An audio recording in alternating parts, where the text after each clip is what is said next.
and Sri Kalmanchar, who is not amongst us, Mr. Rajan, Mr. Vajat Habibullah, Board of Governors of the IILM Institute of Higher Education, faculty members, students. It's a great honor that you should have thought of me to chair this lecture. I don't think I deserve it at all. But I'm weakling and I sometimes accept friends writing to me and can't say no. And rather doddering old woman can't say no to people who say, will you come and chair and be a half-decorative figure. So here I am. And Rajan has been a friend, and why we giggled somewhat when Vajat was telling us about cutting trees and so on, because we shared a highly important and a highly hilarious moment when trees were cut in the tree. Tense moment of trees being cut, and I could do a replay of that moment, and that's why both of us couldn't resist sharing that. I'd also like to say how happy and touched and moved I was to be called on for a lecture dedicated to Srimati Indira Gandhi, but also because it was Vajat Habibullah who was going to deliver this lecture. And as Vajat said to you, we shared some years together working, but we shared other things, and apart from his very distinguished biodata from St. Stephen's College, Doon School, to being a member of the bureaucracy, to a director, and to being the secretary of the Panchayat Raj and PM Secretariat, and where he is now, I want to identify that part of Vajat Habibullah which he mentioned during the answers to some of your questions, because we share that concern, and that very deep concern, and also the commitment to that land, that piece of land which we call Kashmir or Kashmir.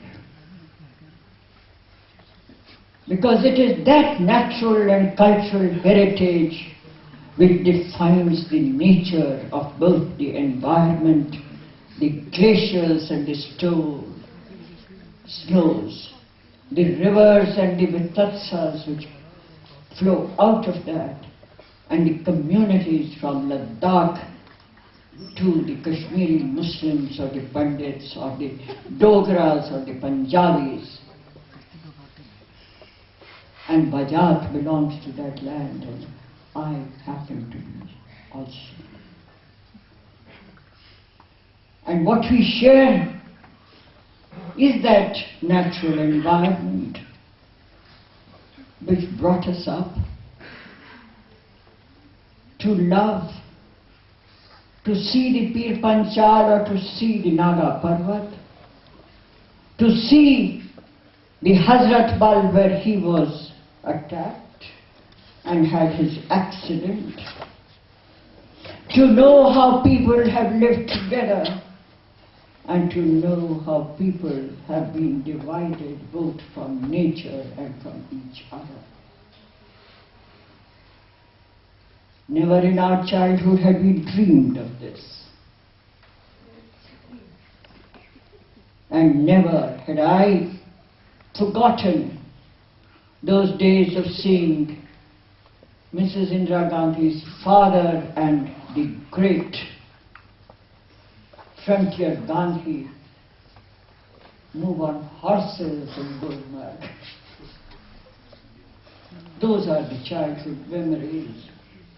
Personal as they may seem to you today, they're no longer personal.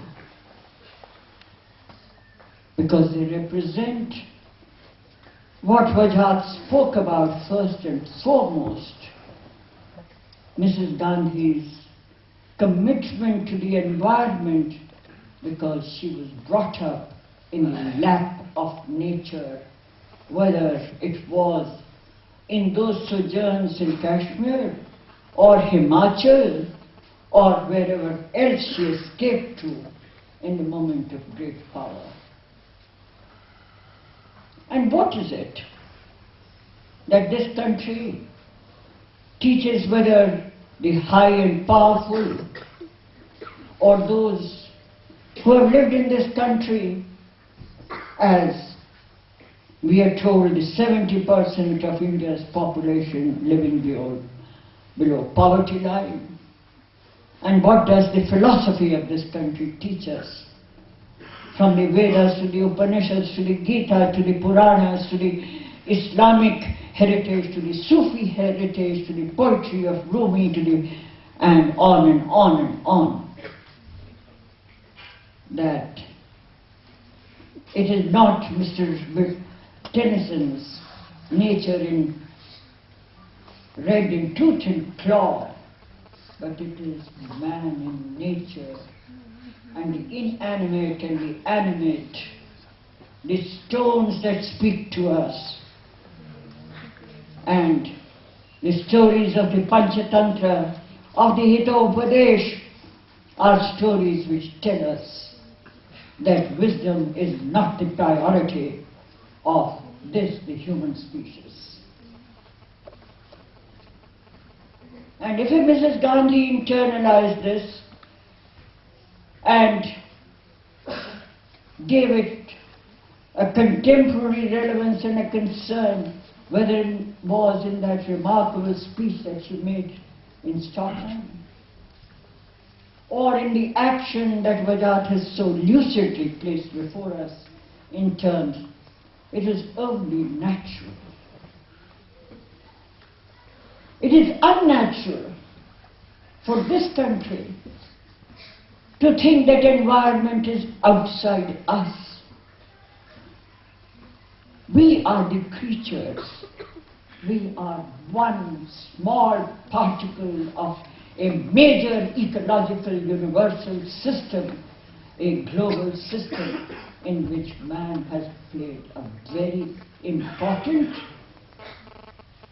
but not a singular role. Because of man's faculty of what some of you perhaps, I don't know whether you have a faculty of medicine or neurology or not, but because the manner in which our brain has been made to contain that other faculty called the mind, and that mind has that other faculty of memory which can be articulated in that other faculty called speech, cognition. And it is that which has given arrogance to man, because he thinks he can dominate. And it is on these aspects, and thus whether it is the tiger or the cheetah or that panda with whom we have